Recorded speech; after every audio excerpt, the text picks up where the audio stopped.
Hello friends, मैं हूं अर्जुन।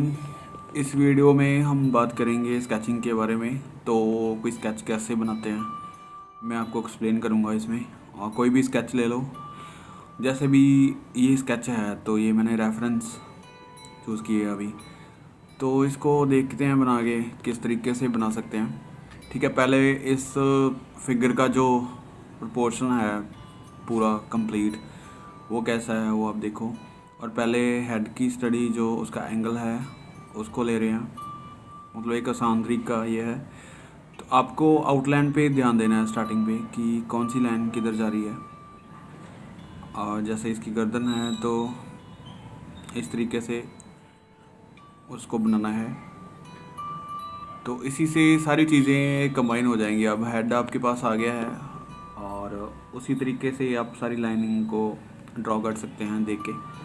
जिस तरीके उसके खड़ने का स्टाइल है, उसकी बाजू कितनी दूर जा रही है, तो हम फेस से देख सकते हैं इस तरीके से कि ये लाइन कितनी बाहर जा रही है। ठीक है, और इसमें ज़्यादा टोन शेड नहीं है, हम शेडिंग करेंगे, लेकिन मैं आपको बताऊंगा कि किस तरीके से करना है। उसका जो बैलेंस है वो एक पैर के ऊपर है, जैसे आप देख सकते हैं। लेफ्ट पैर है जो उसका लेग है, उसी के ऊपर उसने अपने आप को बैलेंस किया हुआ है।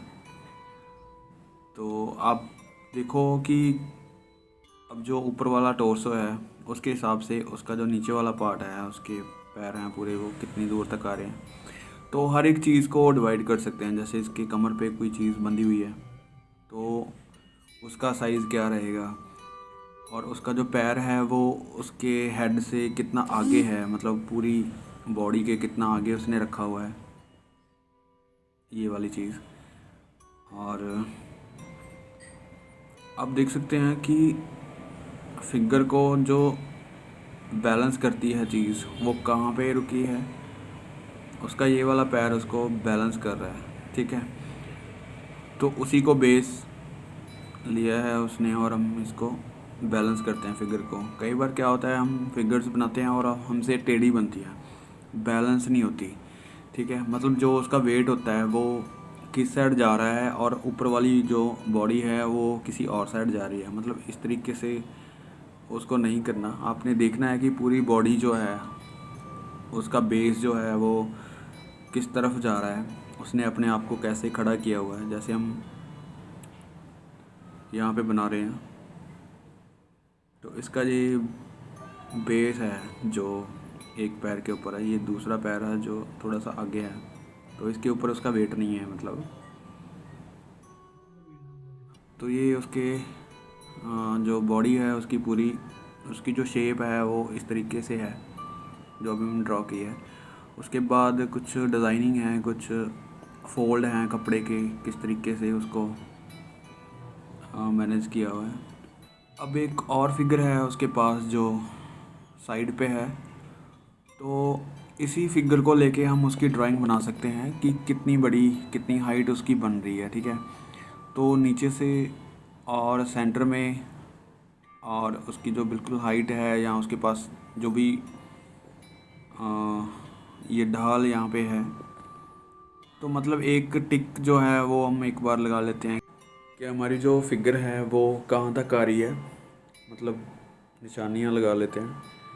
तो उसके बाद हमें पता चल जाता है कि आपकी जो फिगर मतलब ज़्यादा बाहर को नहीं जा रही, ज़्यादा अंदर नहीं आ रही, जहाँ उसका साइज़ बड़ा छोटा नहीं हो रहा। तो इस फिगर के हिसाब से हम दूसरी फिगर बना रहे हैं, उसका जो लाइन है वो कर रहे हैं। ठीक है, तो उसकी जो हाइट है वो इस फिगर से हल्की सी कम है, तो इसी को लेके हम बना रहे हैं। मतलब चीज़ें जो है वो अपने आप फिर एक दूसरे के साथ जुड़ के एक कंपोजिशन रेडी होती जाती है आपकी। ठीक है, तो आपको एक चीज़ को पकड़ना है, पहले उसको ड्रॉ करना है अच्छे से, और उसके बाद ही सारी चीज़ें उसके अकॉर्डिंग बनती जाती हैं। ठीक है, जैसे अभी बिल्कुल सिंपली जो मेन चीज़ जो हमारी शेडिंग है उसके ऊपर हम थोड़ा सा काम कर रहे हैं।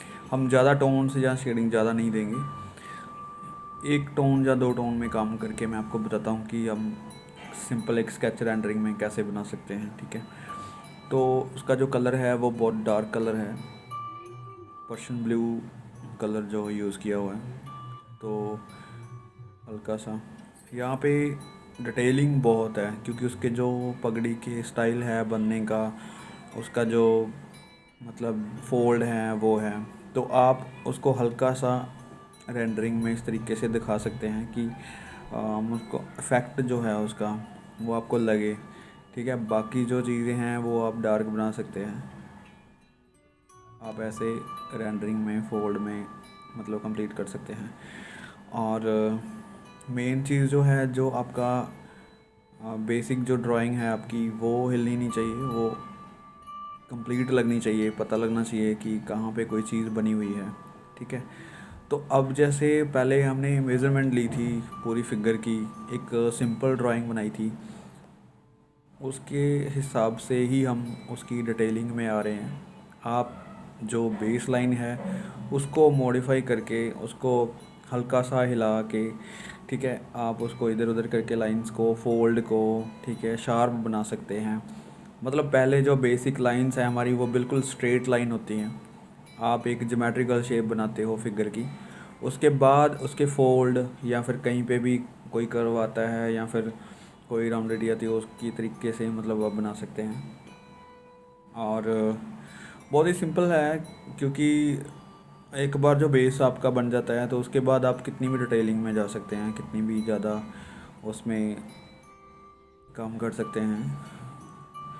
अभी मैं कोई ज़्यादा काम नहीं करूँगा इसमें, मैं बस डार्क शेड दूंगा, तो उसी से ये फिगर जो है बन के आपके सामने आएगी। हल्का सा देखें, ये देखो जैसे डार्क है तो मैं हल्के हल्के फोल्ड बना रहा हूँ, ज़्यादा उसकी डिटेलिंग में नहीं जा रहा। ठीक है, बाकी की हम रेंडरिंग में ही रखेंगे, मतलब एक शेड दे देते हैं उसमें, उसी से वो पता चलेगा कि बॉडी कैसी है, किस तरीके से उसके फोल्ड हैं, मतलब उसी में लगने लगेगा, आप खुद इमेजिन करने लग जाते हो कि वहाँ पे कोई चीज़ है। क्योंकि अगर आपकी ड्राइंग सही है तो मतलब सारी चीज़ें ठीक लगने लगती हैं। ठीक है, इसमें कलर टोन्स जो हैं वो उस पर ज़्यादा ध्यान नहीं दे रहे हम, क्योंकि हर एक कलर्स की टोन्स अलग होती हैं, तो इसमें टोन्स वाली चीज़ नहीं है, हम स्केच बना रहे हैं एक सिंपल सा, जो कि एक कंपोजिशन स्केच बन जाता है इस तरीके से। अगर हम दो से ज़्यादा फिगर्स बनाते हैं या दो बनाते हैं तो किस तरीके से हम एक सिंपल फिगर को अच्छे से ड्रॉ कर सकते हैं। ठीक है, अभी देखो इसमें और ज़्यादा डिटेलिंग हम कर सकते हैं, लेकिन रेंडरिंग में रखते हैं, सिंपल रखते हैं स्केच को। ठीक है,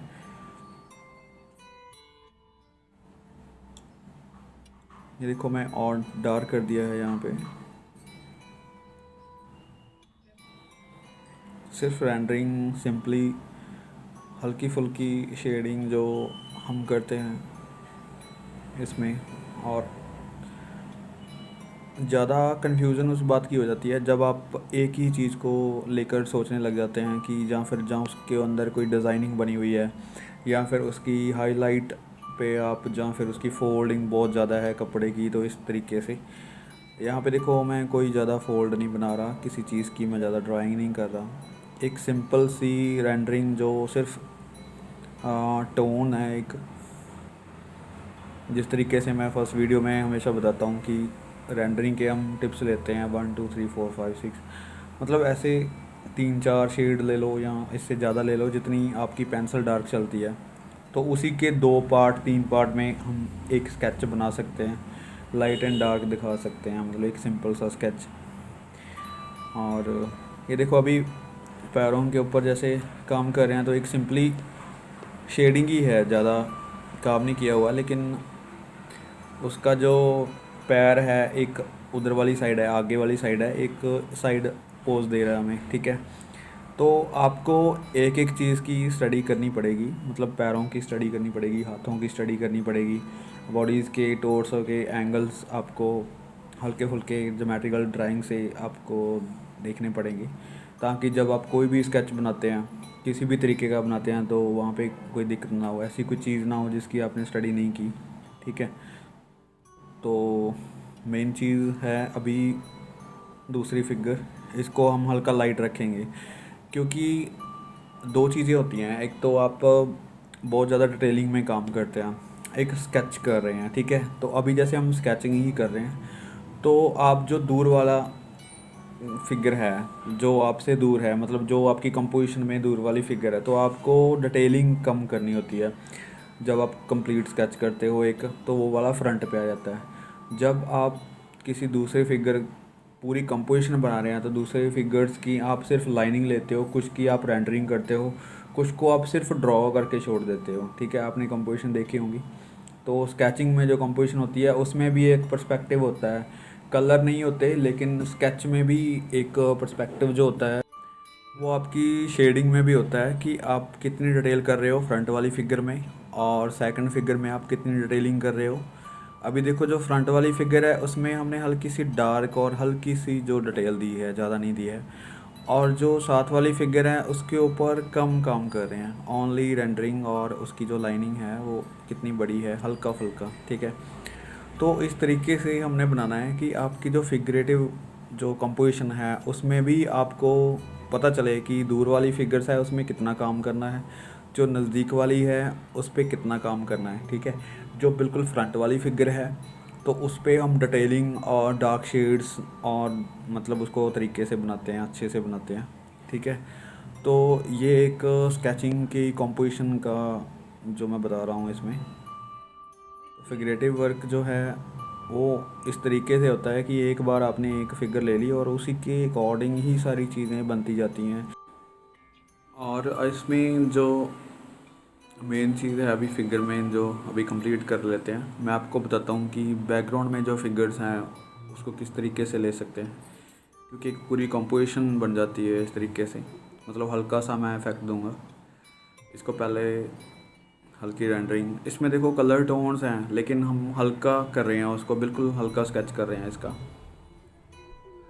इस तरीके से मतलब कंपोजिशन बना सकते हैं।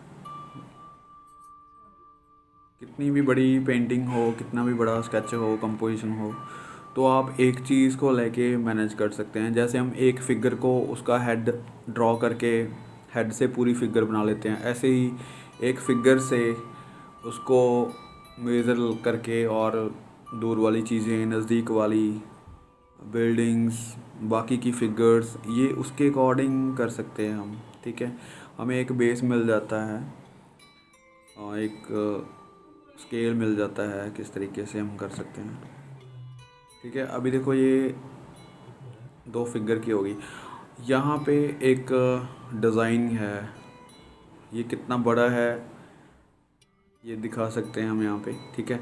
एक इसके फ्रंट पे बिल्कुल आपको दिखाई दे रहा होगा हल्की सी फिगर है, तो उसको मैं ऐसे ही लाइन दे देते हैं उसको, ये देखो यहाँ तक आ जाती है फिगर, यहाँ पे उसका पैर है, तो ये वाली लाइन यहाँ तक हो जाती है। मतलब आप एक फिगर से सारी चीज़ें मैनेज कर रहे हैं, एक फिगर से दे के उसको बना रहे हैं, ठीक है। तो ये वाला पूरा दरवाज़ा हो गया। इसकी जो बैकग्राउंड है बहुत लाइट की हुई है और इसमें बहुत डार्क दिया हुआ है, लेकिन हम लाइंस कर रहे हैं, वो देखो पीछे मैंने हल्का सा लाइन दिया है और उसमें पता चल रहा है कि बैकग्राउंड में कुछ है, उसको कंप्लीट कर सकते हैं। लेकिन नहीं, आप अभी फिगरेटिव वर्क पे ध्यान दो। अभी दो फिगर की कंपोजिशन है, फिर आप उससे ज़्यादा फिगरेट काम कर सकते हैं, फिगरेटिव वर्क कर सकते हैं, आपको मैनेज करना आ जाएगा, आपको पता चल जाएगा कि किस तरीके से उसको बनाना है, ठीक है। इसकी डिटेलिंग में आप काम कर सकते हैं। जब आपका स्केच कंप्लीट हो जाता है, आप कोई भी उसको डिटेल जो है आपको लगता है जहाँ पे देने वाली है उसको आप ठीक कर सकते हैं, ठीक है। तो पहले जो बेसिक है वो यही है, और पहले उसकी ज्योमेट्रिकल शेप लेनी है, उसके बाद उसको धीरे धीरे मोल्ड करना, जैसे मैंने अभी काम किया है आपको बताया है। तो ये एक मेरा एक्सपीरियंस है, जैसे मैं काम करता हूँ, जैसे मैंने पेंटिंग्स बनाई हैं, तो इस तरीके से ही मैं करता हूँ। होप सो आपको ये सारी चीज़ें पता चली होंगी, आपको हेल्प मिली होगी इस चीज़ से। Thank you so much for watching this video.